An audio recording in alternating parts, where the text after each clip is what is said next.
로마서 1장에서부터 11장까지는 교리적인 내용입니다. 12장부터 16장까지는 우리 그리스도인의 삶에 대한 것입니다. 사회생활을 어떻게 해야 되는지, 다른 사람들에 대해서 어떻게 대해야 되는지, 교회 생활을 어떻게 해야 되는지에 대해서 이렇게 말씀하고 있습니다. 오늘 15장의 핵심 구절은 5절과 6절입니다. 이제 인내와 위로의 하나님이 너희로 그리스도 예수를 본받아 서로 뜻이 같게 하여 주사 한 마음과 한 입으로 하나님 곧 우리 주 예수 그리스도의 아버지께 영광을 돌리게 하려 하노라. 이것은 사도 바울이 로마 교회에게 어떤 권면이나 명령이 아니라 기도입니다. 기도. 하나님, 성도들이 뜻이 같게 해 주옵소서라고 기도하고 있는 것이죠. 교회 일치, 교회의 조화를 위해서 이렇게 간구하고 있습니다. 왜 이런 기도를 할까요?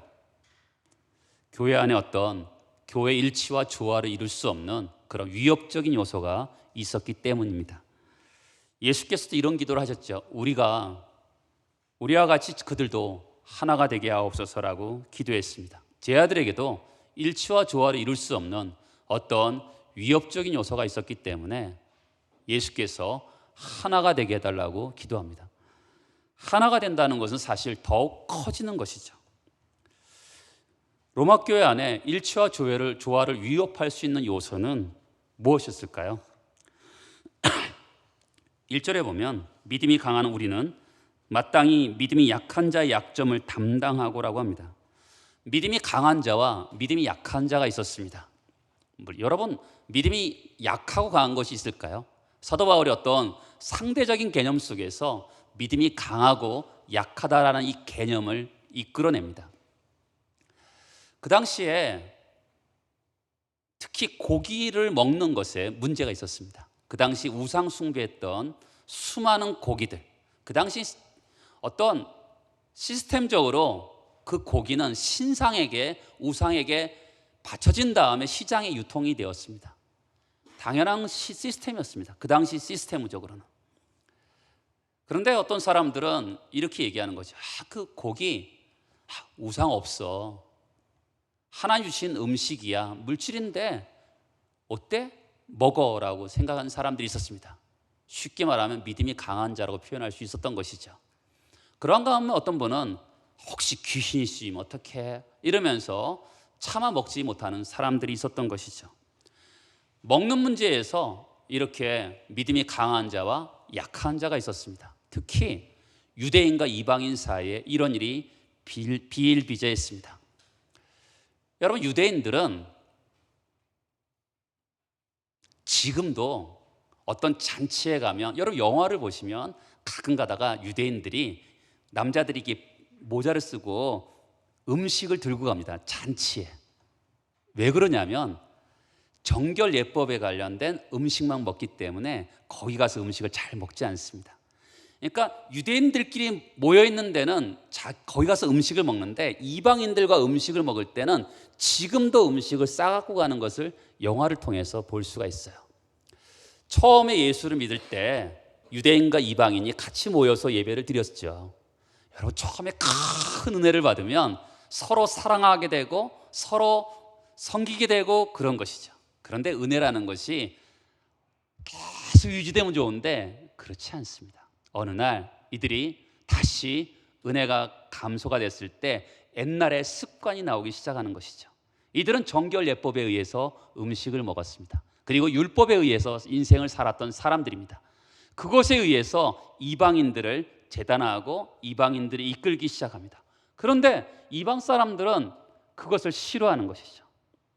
그러니까 서로 갈등과 아픔이 생기기 시작했습니다. 처음부터 그런 거 절대 아닙니다. 은혜를 받았다가 어느 순간에 이들이 다시 옛날의 습관을 쫓기 시작하면서부터 이런 갈등이 생기게 된 것이죠. 다시 1절에 보면 믿음이 강한 우리는 마땅히 믿음이 약한 자의 약점을 담당하라라고 합니다. 연약함을 강한 우리가 담당해야 된다고 말씀하고 있는 것이죠. 어느 교회에 있었던 이야기입니다. 그 교회 담임 목사님은 소위 말해서 깡패 출신입니다. 그래서 입이 말하는 것이 걸걸하고 아직 다듬어지지 않은 말로 말을 했기 때문에 성도들이 한 100명 모였는데 3, 40명으로 줄게 되었습니다.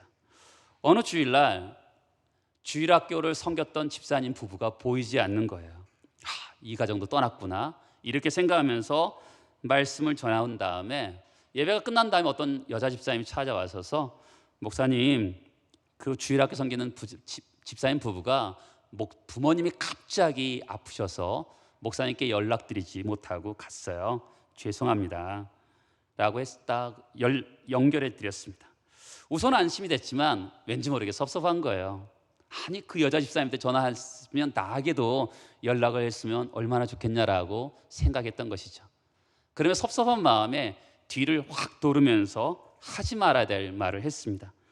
그놈의 집사 다리 몽둥이나 확 부러져라 이렇게 말을 한 거예요. 아차 하고 뒤를 돌아보니까 그 말을 전달하는 여자 집사가 있는 거예요. 큰일 났다. 이제 주일학교 섬겼던 그 부부 집사와 말을 전달한 여자 집사가 다음 주부터는 교회 나오지 않겠네. 이 집에 가서 잠도 오지 않고 밥도 제대로 먹지 못하면서 하루를 보냈습니다. 그 다음날 저녁에 주일학교를 섬겼던 부부 집사가 찾아온 거예요. 계획을 들고 드디어 이제 교회를 떠나겠다고 인사로 왔구나 이렇게 생각이 들었습니다. 그런데 목사님 너무 죄송합니다. 목사님 설교 준비하는 데 방해될까 봐 연락을 드리지 않고 갔는데 목사님이 너무 서운했단 말을 전달을 들었습니다. 다음부터는 그런 일이 없도록 하겠습니다. 뜻밖의 말에 목사님이 깜짝 놀라면서 괜찮다고 고맙습니다 하고 부부를 돌려보냈습니다. 나중에 알고 보니까 그 말을 전해준 여자 집사님이 다리 몽둥이 싹 빼고 목사님이 서운했다라는 그 말을 전달해 준 것이죠. 그러니까 케이크를 사갖고 온 거 아니겠습니까? 시간이 지나서 그 부부는 다리 몽둥이 사건을 듣게 되었습니다. 그러나 목사님의 진실을 알았기 때문에 상처가 되지 않았습니다. 오늘 강한 자와 약한 자를 말씀하면서 1절 다시 보면 믿음이 강한 우리라는 표현을 씁니다. 사도 바울이 믿음이 강한 나라고 표현하지 않고요, 믿음이 강한 우리는 연약한 자를 담당해야 된다고 이야기합니다. 제가 소개드렸던 그 교회의 강한 자는 누구입니까? 말을 전달한 여자 집사입니다. 연약한 자는 바로 목사님이었습니다. 그런데 목사님의 연약함을 감당하니까 그 교회가 어떻게 됐습니까? 강한 우리가 된 것이죠. 우리가 인생을 살다 보면 가정에서도 이런 일이 있을 때가 많습니다. 내가 밥을 안 해줬냐? 내가 돈을 안 벌어 왔냐? 내가 옷을 안 사줬냐? 학비를 안 대줬냐? 네 할 일이나 잘해. 여기서부터 문제가 되는 것입니다. 너희들이 잘못한 거, 너희들이 가출한 거 내 책임이야. 남편이 방황하며 다니는 거 내 책임이야. 아내가 잘못한 거 내 책임이야. 내가 그것을 담당하는 것이 필요한 것이죠. 왜 우리가 담당해야 될까요? 자, 보세요. 15절에 보면 우리는 마땅히 믿음이 약한 자의 약점을 어떻게 해요? 담당하고, 이 담당하고라는 것은 이사야 53장에 보면 우리의 질고를 지고 우리의 슬픔을 담당하셨다고 얘기합니다. 예수께서 우리의 슬픔을 담당하셨다고 얘기하고 있는 것이죠. 예수께서 그렇게 사셨기 때문에 우리가 연약한 자의 약점을 담당해야 되는 것이죠. 근데 그 사람의 연약함을 담당하기 위해서는 이해가 필요한 것이죠. 사랑은 이해잖아요. 이해가 돼야지만 사랑하는 거 아니겠습니까? 여러분, 고양이와 개가 만나면 매번 싸우죠. 어느 인류학자가 이런 얘기를 했습니다. 그것은 신호가 다르기 때문이다. 여러분, 개가 기분이 좋으면 꼬리를 어떻게 하죠? 꼬리를 위로 쳐듭니다. 기분이 나쁘면 개는 어떻게 하죠? 꼬리를 내립니다. 근데 고양이는 어떻게 하죠? 고양이는 기분이 좋으면 꼬리를 내립니다. 고양이는 기분이 나쁘면요, 화가 나면 꼬리를 올리죠. 서로 다른 신호가 있어요. 그래서 개가 고양이랑 해서 I love you 하면서 꼬리를 확 들고 갑니다. 그러면 고양이는 쟤는 허구한 날 왜 나만 보고 싸우자 그러지 하면서 아웅 하면서 덤비는 거죠. 왜요? 신호 체계가 다르기 때문에 그렇습니다. 사랑의 비결이 어디 있을까요? 그것은 나의 신호를 버리는 것이죠. 나는 좋을 때는 꼬리를 올리는데 상대방은 그것을 보면서 화를 낼 수 있는 것이죠. 그러니까 상대방의 신호에 맞춰서 꼬리를 낮추는 것이 필요한 것입니다. 남자는 여자의 입장에서, 여자는 남자의 입장에서 서로를 담당하는 것이죠. 이것이 서로를 이해하는 것이 필요한 것입니다. 영적 대각성 운동을 일으켰던 조나단 에드워드 목사님이 너무 개성이 강한 딸 때문에 걱정이 되었습니다. 누가 내 딸하고 결혼할 수 있을까? 그 강한 성격을 누가 감당할 수 있을까? 근데 어떤 청년이 찾아와서 청혼을 하는 거예요. 호감이 가는 청년이었지만 거절을 합니다. 거절의 이유가 뭐냐면 내 딸을 감당하고 살려면 자네가 하나님이 되어야 될세. 어떻게 저 딸을 감당하며 살 것인가? 여러분, 우리도 자녀들을 키우면서 저 자식이 누구랑 결혼할 수 있을까? 어떻게 감당할 수 있을까? 이런 생각하지만 사실은 염려할 필요가 없어요. 다 하나님이 감당하게 하시는 거죠. 이 에피소드의 진리를 우리 하나를 발견해 줍니다. 약한 형제를 감당하기 위해서는 하나님이 되어야 된다는 것이죠. 작은 예수가 되어야지만이 그 사람을 감당할 수 있다라는 것입니다. 교회가 하나가 되기 위해서는 어떤 원천이 필요합니다. 그것은 우리가 다 하나님을 모시고 있다는 사실 속에서 우리가 하나가 될 수 있는 것이죠. 그런데 오늘 성경은 조화와 일치를 얘기하면서 하나님의 어떤 성품을 얘기합니다. 5절에 보면 인내와 위로의 하나님입니다. 셰익스피어는 인내를요, 지친 당나귀 같아서 질질 끌고 간다는 것이죠. 근데 지친 당나귀는 질질 끌고 가지만 결국 끝까지 간다는 것이죠. 인내의 길은 지치고 어렵습니다. 그래서 위로가 필요한 것이죠. 인내합니다. 사람이요, 상대방을 상해서 참고 인내하다 보면 어떻게 돼요? 한 마음 한 뜻이 되는 거예요. 그러니까 우리에게 왜 조화와 일치를 얘기하면서 인내와 위로의 하나님을 얘기하냐면 하나님만이 우리를 하나 되게 하는 원천인데 그 하나님이 인내와 위로의 하나님이라는 거죠. 그 하나님을 신뢰하면서 갈 때 우리가 하나가 될 수 있는 것이죠. 또한 우리가 어떻게 하면 일치하고 조화를 이룰 수 있을까요? 하나님 말씀이 원천이 되는 것이죠. 4절에 보면 무엇이든지 전에 기록된 바는 우리의 교훈을 위하여 기록된 것이다. 여러분, 어떻게 하면 예수를 닮아가면 수 있을까요? 어떻게 하면 상대방의 연약함을 담당하며 살아갈 수 있을까요?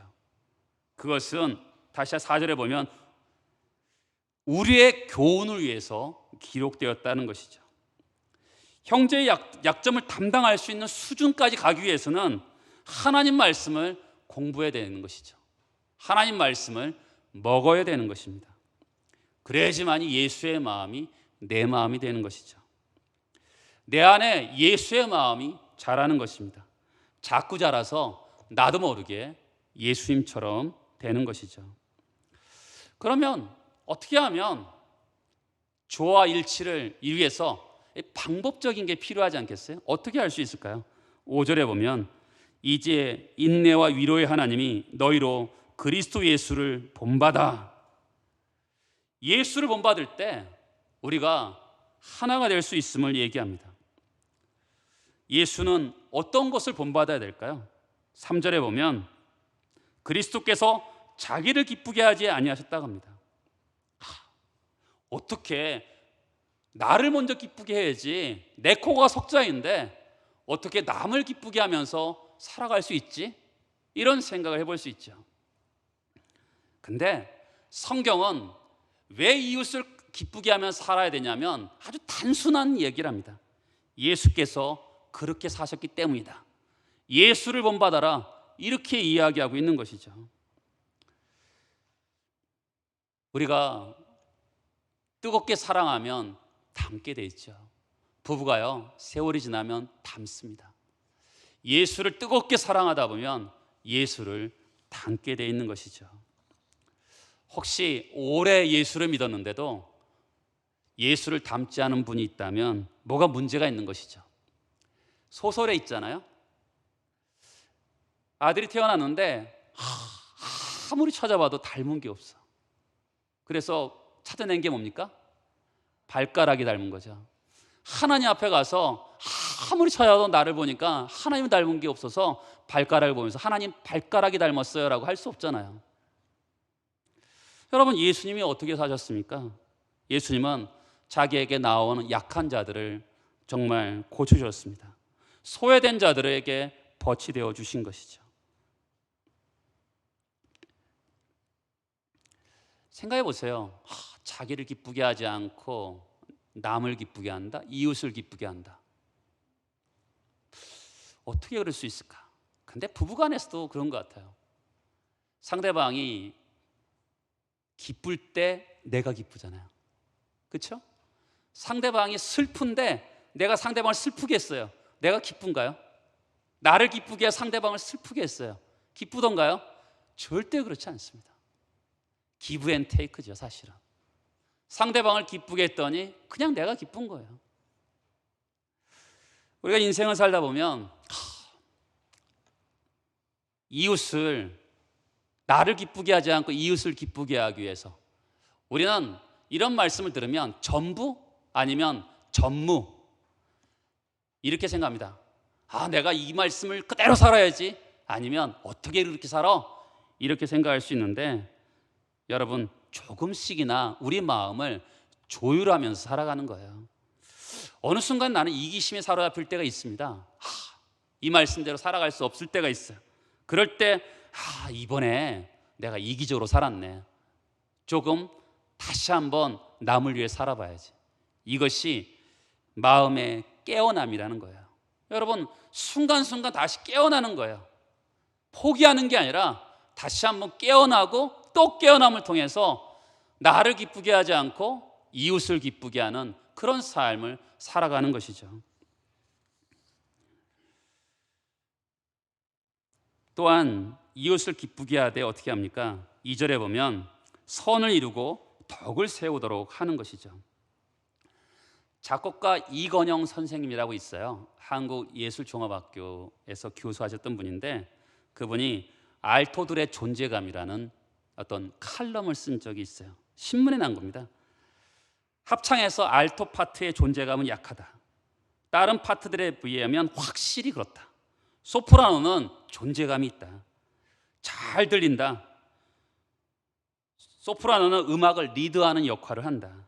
베이스는 그 음악의 합창의 기둥의 역할을 한다. 베이스는 저음이지만 굉장히 잘 들린다. 소프라노 베이스는 합창 전체의 윤곽을 드러나는 외성이죠. 바깥으로 드러나는 외성이라 그러면, 알토와 테너는 내성이라고 합니다. 그런데 테너는 고음이기 때문에 들려요. 그런데 알토는 들리지 않습니다. 여성의 저음이기 때문에 더더욱 들리지 않습니다. 그래서 아마추어들은 다 대부분 소프라노를 하기를 원합니다. 왜요? 존재감을 느끼고 싶기 때문에 그렇습니다. 하지만 이건영 선생님은 알토가 얼마나 중요한지를 설명합니다. 알토는 우선 합창에 볼륨감을 준다. 전체의 합창 소리를 풍부하게 만든다. 알토는 협력자다. 알토의 협력이 절실하다. 음악 이야기를 길게 했는데, 제게는 이것이 바로 교회 구성의 원리를 이야기하고 있다고 생각이 됩니다. 알토처럼 보이지 않는 곳에서 섬기는 사람들, 협력하는 사람들의, 이런 사람들 덕분에 교회가 든든하게 서가는 것이죠. 교회 공동체를 덕을 세우고 교회 공동체의 선을 이루는 사람들입니다. 자기 좋을 대로 처신하지 않는 거죠. 왜요? 예수 그리스도께서 자기 좋을 대로 살지 않으셨기 때문에 그렇습니다. 두 번째로, 우리가 어떻게 예수를 본받으며 살아갈 수 있을까요? 7절에 보면, 그러므로 그리스도께서 우리를 받아 하나님께 영광을 돌리신 것 같이 너희도 서로 받으라. 오늘 설교 제목을 정하면서 너희도 서로 받으라 이렇게 정하면서, 받으라라는 것 당연히 용납하는 것이죠. 그런데 이렇게 들을 수도 있잖아요. 받아버려. 그렇죠? 그렇게 들릴 수도 있는 거거든요. 왜냐하면 받으라는 말은 여러 가지 뜻이 있기 때문에 그렇습니다. 이것을 성서적인 근거로 받아버리라고 생각해서는 안 되겠죠. 이 서로 받으라는 것은 한마디로 받으면 무조건적인 것입니다. 우리가 어떤 사람을 공동체에 먼저 받아줘야 돼요. 종종 우리는 네가 잘못했다고 해, 그래야지 내가 받아주지, 회개를 먼저 이야기합니다. 그런데 성경적인 것은요, 받아주고 회개하는 거예요. 우리가 얼마 전에 제가 책을 추천한 것은 조직신학 책인데 교리책입니다. 거기에서 구원의 서정이라고 표현한다면 이렇게 순서가 있는데 믿음이 먼저고 회개가 그 다음입니다. 항상 교리책을 보면 믿음이 먼저 나오고요, 회개가 꼭 그 다음에 나와요. 우리가 생각하면 회개해야지만이 믿음이 생겨서 예수를 믿는 것으로 생각하는데 항상 교리책에 보면 믿음이 먼저 나오고 회개가 그 다음 나옵니다. 왜 그럴까요? 탕자의 비유에서 보면 알 수가 있어요. 탕자가 아버지께 옵니다. 근데 아버지가 너 회개해, 그래야지 받아주지, 그러지 않았습니다. 받아줬지요? 받아준 다음에 그 아들이 잘못을 인정하면서 아버지 죄송해요 라고 분명히 했을 것입니다. 우리도 마찬가지죠. 예수 그리스도의 십자가 사건을 경험하면서 주는 그리스도시요 살아계신 하나님의 아들입니다라고 우리가 믿음의 고백을 합니다. 그 다음에 예수가 우리를 받아줬어요. 너무 감격하면서 주님, 저는 죄입니다라고 고백하게 되는 것이죠. 그런 것처럼 우리가 신앙생활하면서 이웃들에게 아니면 가족들에게 먼저 잘못했어 라고 얘기해, 이것이 아니라 먼저 받아주는 것이죠. 받아준 다음에 그가 받아주는 그 사랑의 기초에서 그가 사랑을 경험하면서 회개하게 되는 것이죠. 저는 교회 안에서 서로의 약점을 용납이 안 돼서 병든 목사와 교인이 많다고 생각합니다. 사랑보다 힘든 게 용서예요. 그렇죠? 우리가 인생을 살아보면 사랑보다 힘든 게 용서입니다. 누군가를 용서하고 이해하면 그 공동체는 굉장히 건강한 공동체가 되는 것이죠. 제가 이 말씀을 준비하면서 한번 이렇게 생각해 봤습니다. 우리 강릉중앙 공동체는 참 윤창섭을 참 용서하구나, 받아주고 있구나, 그런 생각이 들더라고요. 참 부족한데 우리 성도들이 나를 받아주는구나, 이런 생각을 하면서 정말 감사한 마음이 들었습니다. 우리가 조화 일치를 향한 목적 있잖아요. 왜 하나가 되려고 합니까? 그것은 두 가지 목적이 있는데 하나님께 영광을 돌리기 위해서 그렇습니다. 6절에 보겠습니다. 한 마음과 한 입으로 하나님 곧 우리 주 예수 그리스도의 아버지께 영광을 돌리게 하려 하노라. 7절에도 보면 하나님께 영광을 돌리심, 9절에도 보면 하나님께 영광을 돌리게 한다는 것이죠. 여러분, 사람이 연약한 사람을 감당하기 위해서는 더 큰 그림이 있어야 돼요. 사람이 어떤 나쁜 행동을 했습니다. 잘못했어요. 제일 쉬운 게 뭐죠? 비판하는 겁니다. 제일 어려운 게 뭡니까? 사람이 잘못했는데 제일 어려운 게 그를 격려하고 세우는 것입니다. 교회는요, 교회 프로젝트는 뭐예요? 사람입니다. 그렇죠? 교회 어떤 큰 사업은 사람이에요. 사람을 세우는 겁니다. 그 사람을 세우는 것이 공동체를 세우는 것이죠. 교회 역사에서 가장 교회가 어두울 때는요, 본질적인 것, 어떻게 하면 천국에 갈 수 있을까? 어떻게 하면 전도를 열심히 할 수 있을까? 어떻게 하면 거룩한 삶을 살 수 있을까? 이런 것에 귀를 기울이지 않고요, 비본질적인 것에 그들이 사소한 문제를 가지고 싸우다가 교회가 영적인 어두움에 사로잡히게 되었습니다. 기독교가 처음에 공인받았을 때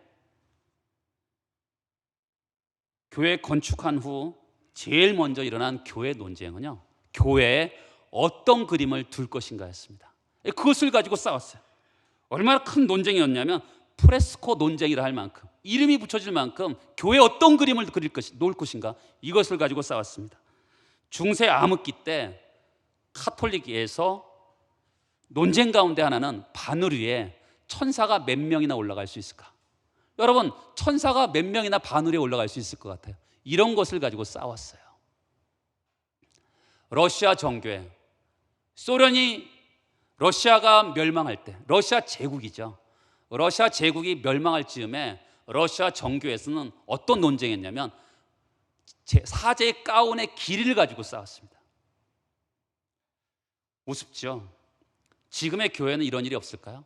어떤 교회가 건축한 후에 교회 커튼 색깔을 가지고 싸우다가 교회가 갈라진 적도 있어요. 좋은 교회는요, 본질에 충실한 교회입니다. 제가 여러분들에게 전도하세요, 기도하세요, 예배드리세요 라고 하면 여러분은 저한테 누구도 반발하지 않습니다. 왜요?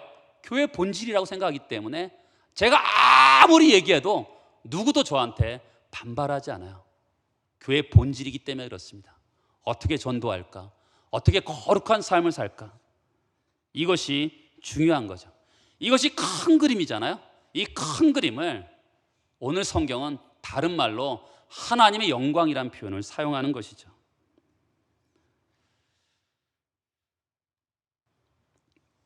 내 이웃의 구원을 위해서요, 교회가 건강하기 위해서 내 생각을 얼마든지 내려놓을 수 있어야 되는 것이죠. 유명한 엘리자베스 1세 때 남아프리카 연방의 통합을 위해서 전략적으로 중요한 역할을 했던 남아프리카의 추장들을 영국으로 오게 했습니다. 같이 여왕하고 식사를 하는 거예요. 근데 칼과 나이프를 쓰게 되니까 미리 오리엔테이션을 통해서 연습을 시켰는데 한 추장이 칼과 나이프로 음식을 먹다 너무 답답하니까 손으로 먹기 시작했습니다. 옆에 사람들이 당황한 거죠. 짜증나는 얼굴을 합니다. 근데 여왕이 씩 웃더니 칼과 나이프를 두고 손으로 먹기 시작하니까 모든 사람들이 손으로 먹기 시작했습니다. 지금 모인 이유가 뭐예요? 남아프리카의 연합을 위해서 모였습니다. 나라의 통합을 위해서 모였어요. 먹고 나서 어떻게 됐을까요? 엘리자베스 여왕이 큰 그림이 있었잖아요. 어떻게 하든 남아프리카 연합을 이루어야 되겠다라는 큰 그림 속에서 사소한 것에, 그 손으로 먹는 것에 왜 그러세요? 라고 했다면 찬물이 끼얹으면서 다 끝난 거 아니겠습니까? 큰 그림 속에서 손으로 먹었어요. 결과 어떻게 됐겠어요? 남아프리카 연합을 이루었던 것이죠. 마찬가지죠. 우리가 인생을 살다 보면 어떤 사소한 것에 목숨을 걸 때가 있는데 그러지 말고 어떤 하나를 위해서, 더 큰 그림을 위해서, 하나님의 영광이란 큰 그림을 위해서 우리가 그것을, 나의 사소한 것들을 내려놓을 수 있어야 되는 것이죠. 그리고 우리가 하나가 될 이유는, 바로 목적은 복음 증거 사역을 위해서 그렇습니다. 10절에 보면 열방들아 주의 백성과 함께 즐거워하라.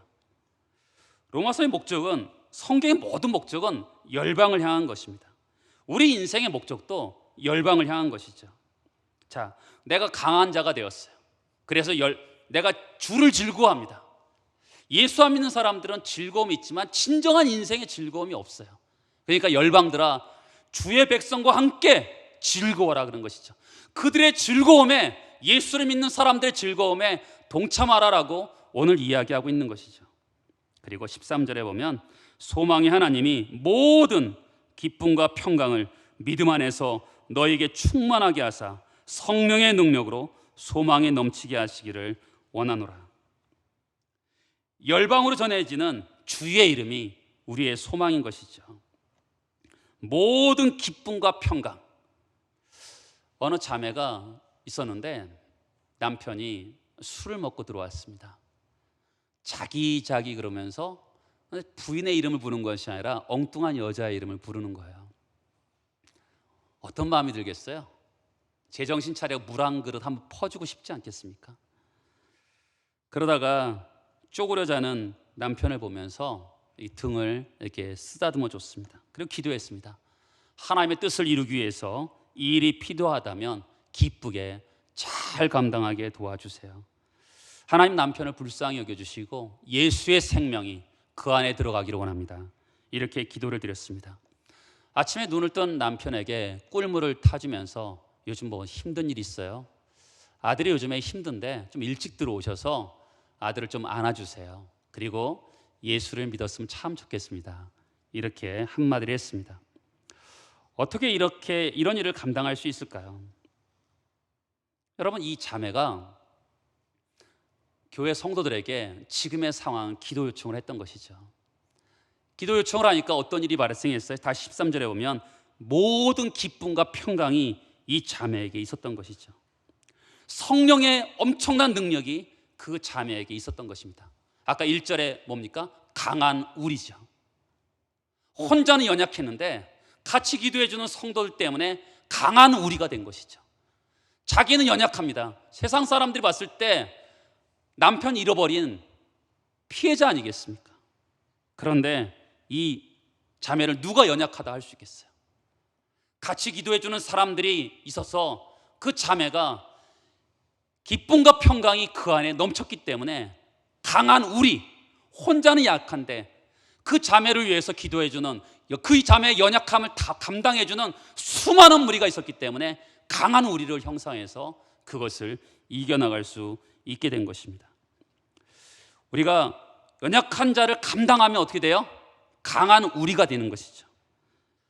우리의 가정과 교회가 열방으로, 지경으로 넓어지기를 원합니다. 이 일을 위해서 어떻게 돼요? 우리가 강한 자가 되야죠. 공부도 해야 되고요, 돈도 벌어야 되고요, 기도도 해야 되고, 말씀도 보아야 되죠. 영적으로 육적으로 약한 사람이 어떻게 남의 약점을 감당할 수 있겠어요?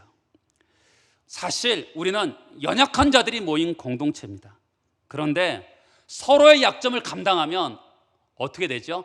강한 우리, 강한 영적인 공동체가 됩니다. 그를 통해서 이 세상의 열방이 약해 있는 것이죠. 강한 우리, 건강한 공동체가 약한 열방을 향해서 복음을 전할 수 있는 것입니다. 열방을 변화시킬 수 있는 강한 우리가 되길 소망합니다. 같이 기도하겠습니다. 하나님 아버지,